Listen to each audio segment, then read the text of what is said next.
I would like to begin by welcoming all of you who have joined our session. And I feel I should give something of an introduction, hopefully only a few minutes, as to how we are approaching Savitri, and to ask Sri Aurobindo and Mother to be with us, blessing our effort and pouring their grace upon us in our aspiration to go as deeply as possible into Savitri, feeling and beginning to understand the beauty, the music, the magic, and the mantra of this greatest epic ever. Of course, in years to come, with repeated readings, we shall understand Savitri on much higher levels of consciousness. For now, we are all truly just at the beginning. In 1961, after Mother initiated me and gave me an experience that was so powerful, it turned my life around, she then said to me, "You have just begun." In 1961, when I first met Purani, and he gave me his book on Savitri, an approach and a study, I learned something of the Vedic symbolism in many of the lines in Savitri. And today, we are truly blessed to have with us Vladimir Yatsenko, PhD in Sanskrit and an expert in the Vedas, to share his vast knowledge with us. Radhe is also with us, and she is in charge of La Grace, the Sri Aurobindo Center Southeast in South Carolina. If you would like to know of the programs at the center, she will happily reply. I pray to Sri Aurobindo to speak through me, so that nothing of the personal ego may remain. Only his guidance to uplift and enlighten us. I ask you all for a minute of silence and a call to Sri Aurobindo and Mother for their blessing, and an aspiration that we may open in a new way to Savitri with humility and gratitude. After 3 seconds, we are only on page 3, and we can begin again with the line which we ended at our last meeting. All can be done if the God touch is there. We have already learned through centuries of experience that our normal human mind is incapable of making any lasting change towards peace, harmony, and unity in the world. It is only by an immense change in ourselves that the God touch becomes possible. I have experienced that touch in some of the realized disciples of Sri Aurobindo and Mother, Nolini, Aurobindo Basu, Jyoti Priya, Temi, and a number of others. But even they could not do all. The first word in this line, all can be done if the God touch is there. Now, I want to bring out clearly, and we'll read a letter to Jyoti Priya from Mother in Mother's handwriting. So Mother writes to Jyoti Priya, "For you who have realized your soul and seek the integral yoga, to help the others is the best way of helping yourself. Indeed, if you are sincere, you will soon discover that each of their difficulties, each of their failures is a sure sign of a corresponding deficiency in yourself. This proof that something in you is not perfect enough to be all-powerful, Mother. So we begin again with this line, all can be done if the God touch is there. Now we should note the word God touch. When Sri Aurobindo hyphenates two words, he creates one word out of it. So God touch becomes one word. Now notice he didn't write God strength, God power, or God force, but God touch. And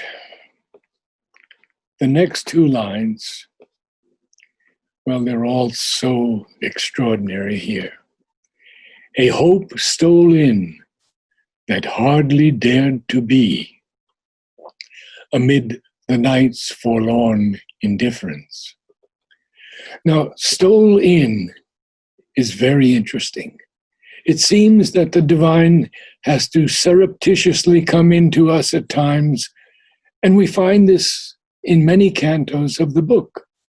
We have, as a thief's in the night shall be the covert tread of one who steps unseen into his house. Book 1, Canto 4. And then these magnificent lines. If the chamber's door is even a little ajar, what then can hinder God from stealing in? Or who forbid his kiss on the sleeping soul? Book 10, Canto 4. So, a hope stole in that hardly dared to be amid the night's forlorn indifference. We have a number of definitions for forlorn. It can be sad or lonely because it seems to be deserted or abandoned. Could be forsaken or deprived, hopeless, bereft. Well, that's the first three lines. Vladimir, can you shed some more light or go to the next section? As if solicited in an alien world, with timid and hazardous instinctive grace, orphaned and driven out to seek a home, an errant marvel with no place to live, into a far-off nook of heaven there came a slow, miraculous gesture's dim appeal, as if solicited in an alien world. Oh. With timid and hazardous grace that is instinctive, and yet orphaned and driven out to seek a home, this errant marvel who has no place to live, what happens? Into a far-off nook of heaven. A nook is a small little area where one can almost hide. Into a far-off nook of heaven there came a slow, miraculous gesture's dim appeal. Vladimir, share some thoughts with us, please. Well, this is the beginning of this miraculous change, or something as we see that that light which dared didn't know and dared not, but dared to enter into the darkness from beyond, from the transcendental, and it's so beautifully here described as orphaned and driven out to seek a home, which is not really his home yet, but we will see that later on. Yes. Right, but it will make its home. Yes. And so this home, this night of mind of night alone in her unlit temple of eternity, who is there? This is our home. It's actually that Vedic vision of the night, where night is the one who introduces all the beings into this home. She introduces these lights or these stars or the sparks of the fire, these souls who entered into the night, and gives them the home. So, and its first sense of it is that is alien world. Yes, it is. Yes. It is not our world. We came here from elsewhere, from another origin. You can find this in every religion. In the Bible, the same. Adam and Eve were sent away, were from heaven to earth, and earth was their first home, which wasn't their home, as it were, at the beginning, but it became their home later. Yes. An errant marvel. What a beautiful, this errant marvel. Yes. Sri Aurobindo always uses these contradictions for the mind. It's contradictory to the mind, yes, but it is exactly how it feels. Yes, it is far beyond mental understanding. Yes, and we don't exactly know where we are or where we're going. Right. And it's only the grace that has enabled this. The persistent thrill of a transfiguring touch persuaded the inert black quietude, and beauty and wonder disturbed the fields of God. This entry of Usha, the dawn and the light into our lives, this persistent thrill of a transfiguring touch. Actually, I think of Michelangelo's Sistine Chapel and the finger of the divine, just that one finger, the persistent thrill of a transfiguring touch. And it only takes that touch, that God touch, if you will, to persuade this inert black quietude, and therefore beauty and wonder disturbed the fields of God.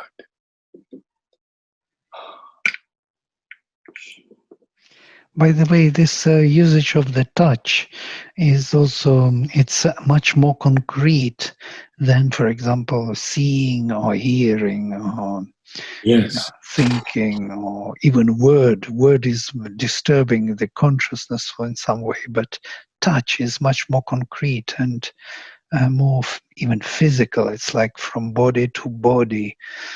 And in that sense, when Sri Aurobindo describes the effect of the dawn, the Vedic dawn, Usha, he speaks that she brings the illumination into our physical consciousness. It's not the dawn of that kind of, mental illumination somewhere in the mind. It is coming down to the most physical perception of consciousness. So in that sense, it's kind of following the same idea.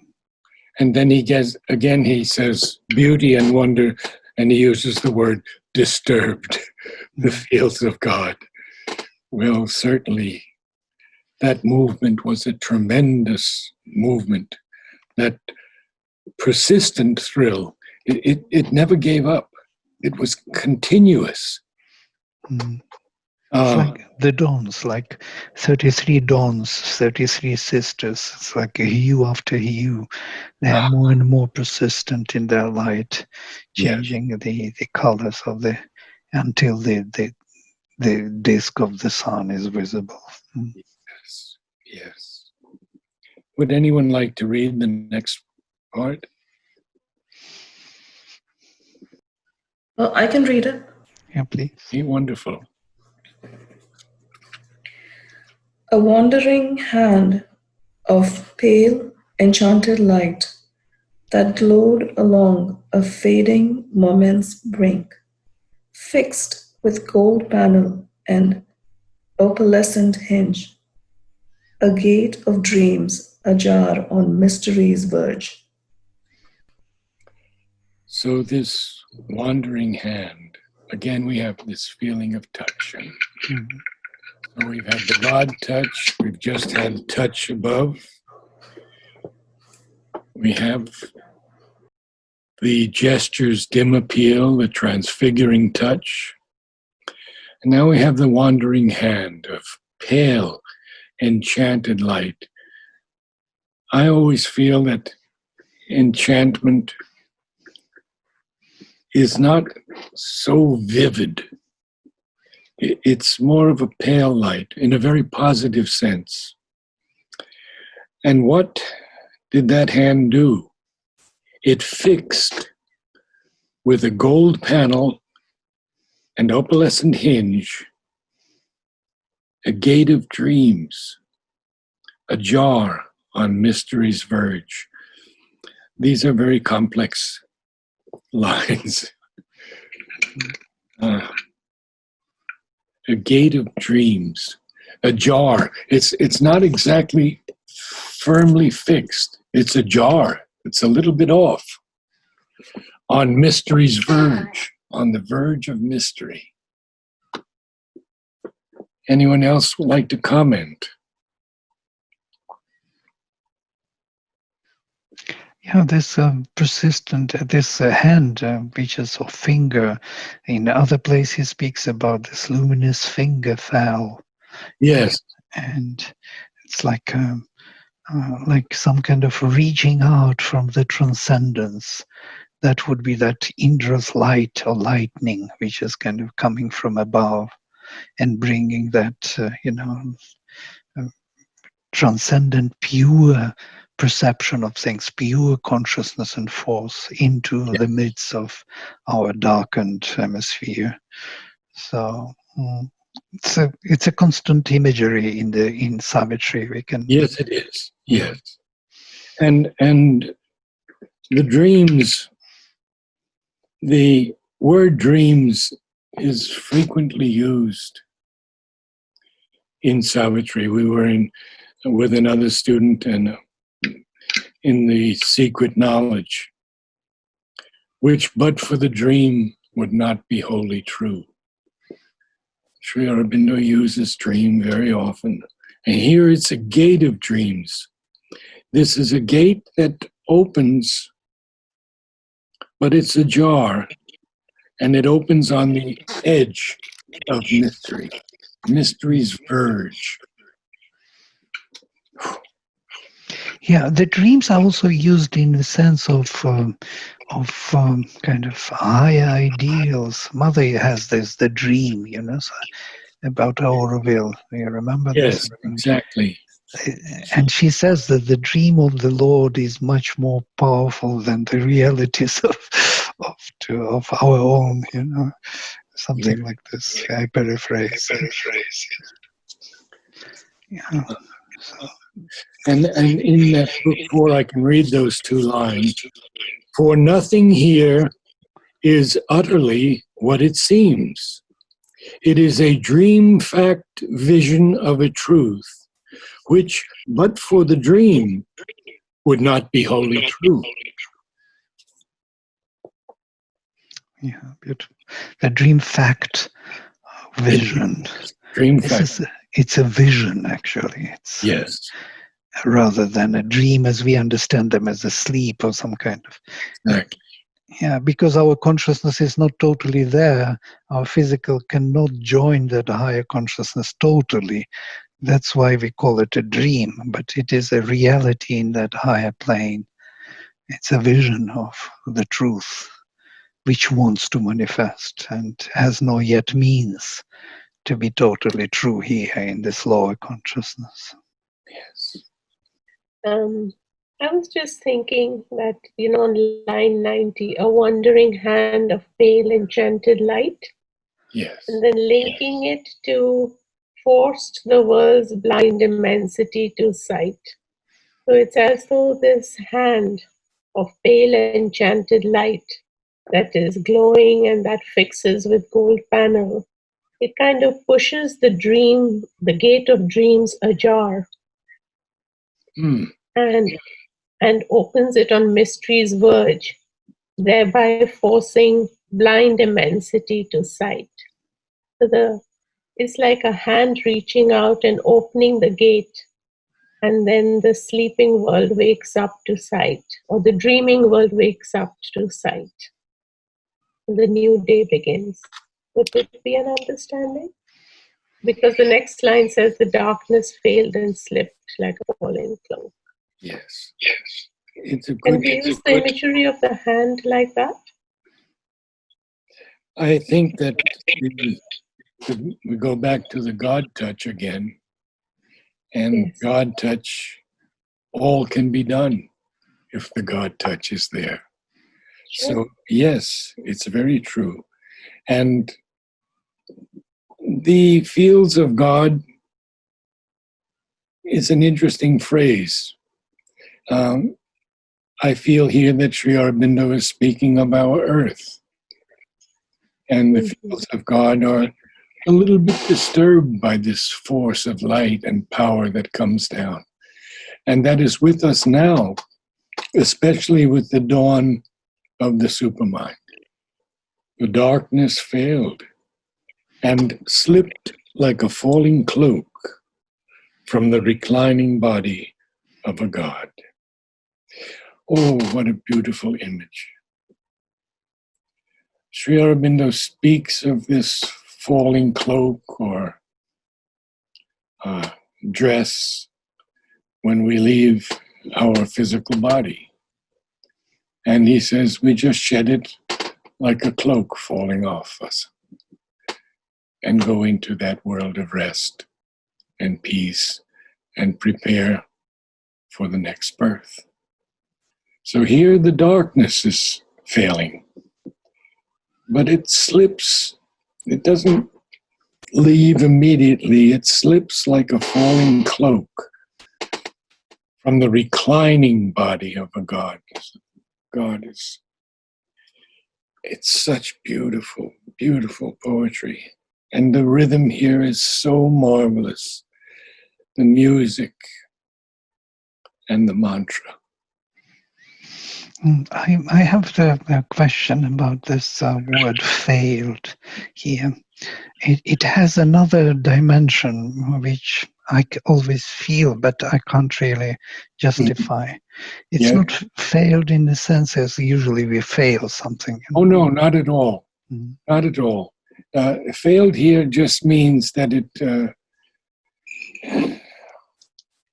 it's nearly fallen or something.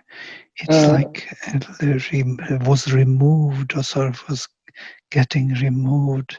I do not know, but the sense is very different from failing something. Yes, yes. I think it's sort of let go. Right. This is and therefore slipped like a falling cloak. So, it was not holding any more to its own, as it were. Exactly. Yes.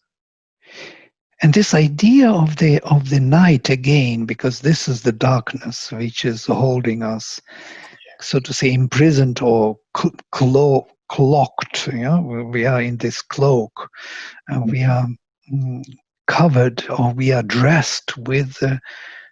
Is also, it's a Vedic imagery, not only in the Veda but also in the Isha Upanishad, when it starts, all this is for habitation by the Lord.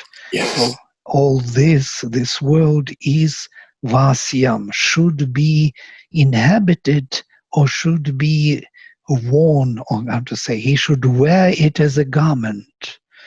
The world is to be, he has to wear the world as a garment, as the cloak. Yeah. and shine through it, because Vasyam has the sense of this world is to be inhabited by the Lord, and or he should wear it as the garment, or he should shine through it with his light. So all three in one root: vas, to shine, to wear, and to dwell, in the passive form. So in here we have the same idea that this cloak, this is something he's wearing, as it were, and he is. Or it's the darkness that's wearing this cloak. The darkness failed and slipped like a falling cloak. Yeah, darkness is the cloak, and he is wearing it. Exactly. And he is rising from this. He's kind of making himself visible more and more through the cloak of darkness. And so then, yes, and then we have the word pallid. I'll look up here, because pallid is very interesting here. It's pallid. Pallid is lacking intensity of color or luminousness. It could also be lacking in vitality. So it's a pallid rift. And I think this is important, these next three lines, because they bear on just what you were saying. Then, through the pallid rift that seemed at first hardly enough for a trickle from the suns, outpoured the revelation and the flame. And there we are. So as the darkness fails and slips like a falling cloak, through the pallid rift that seemed at first hardly enough for a trickle from the suns, trickle, outpoured the revelation and the flame. Such power here. It's again the contradiction, trickle and the suns. Yes. Yeah, not trickle from the sun, but from the suns. From the suns, yes.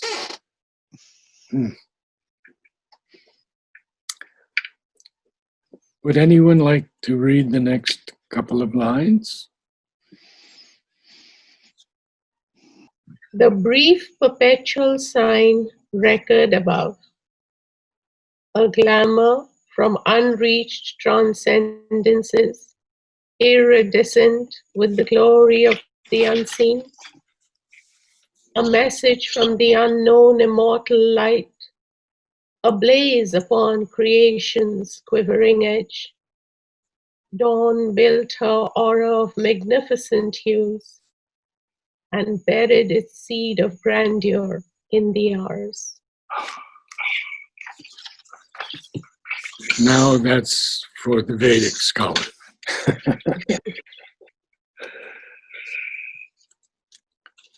It's a perpetual sign.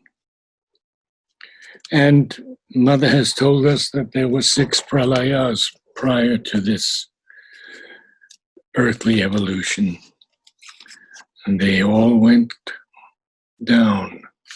She says the 7th will not happen because of the supermental.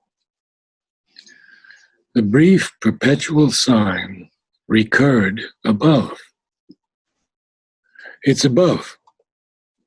But a glamour from unreached transcendences, iridescent with the glory of the unseen, and a message from the unknown immortal light that is ablaze upon creation's quivering edge. There, dawn built her aura of magnificent hues and buried its seed of grandeur in the hours. What hope Sri Aurobindo gives us.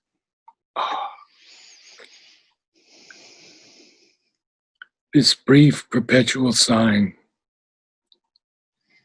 of the avatar in all the stages of the evolution recurs again from above.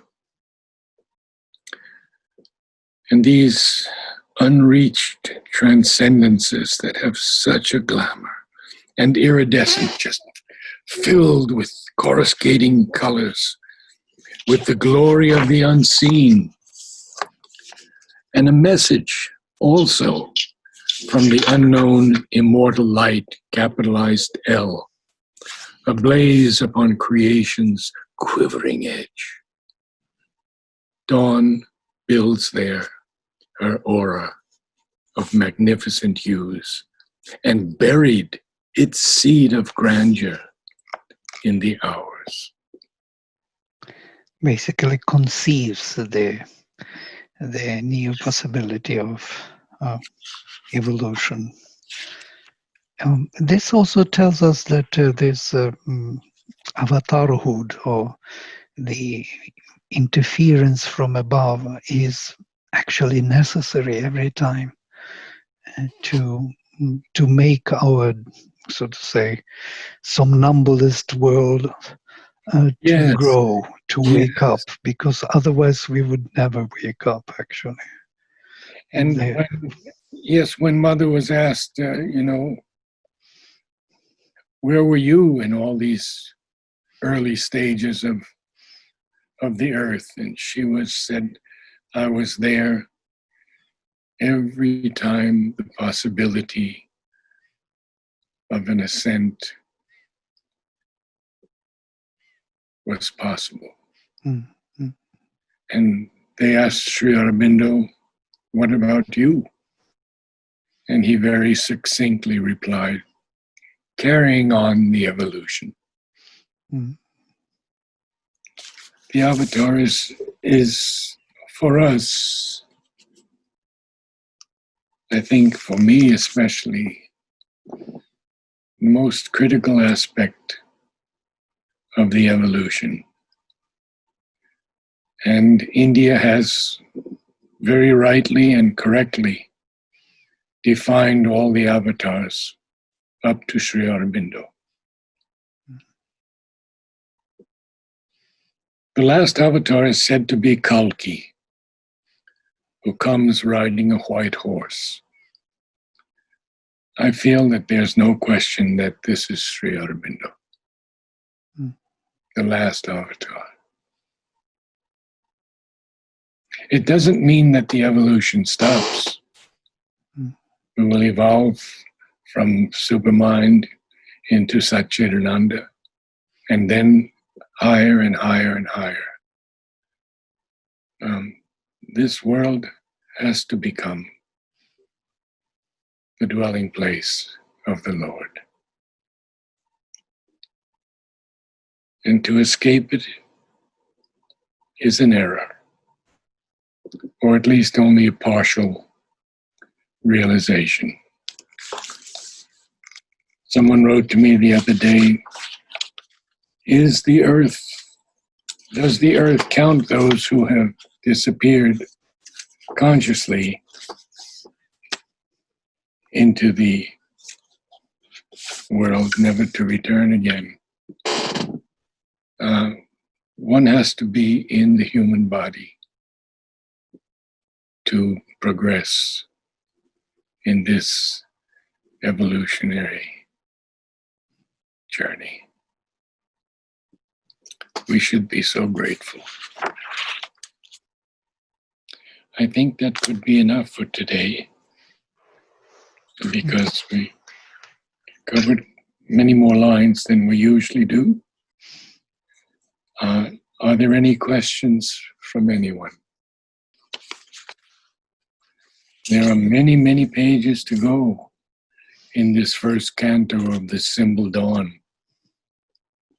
Many pages. Sri Aurobindo will take us through how we have refused many times the divine grace that comes to us.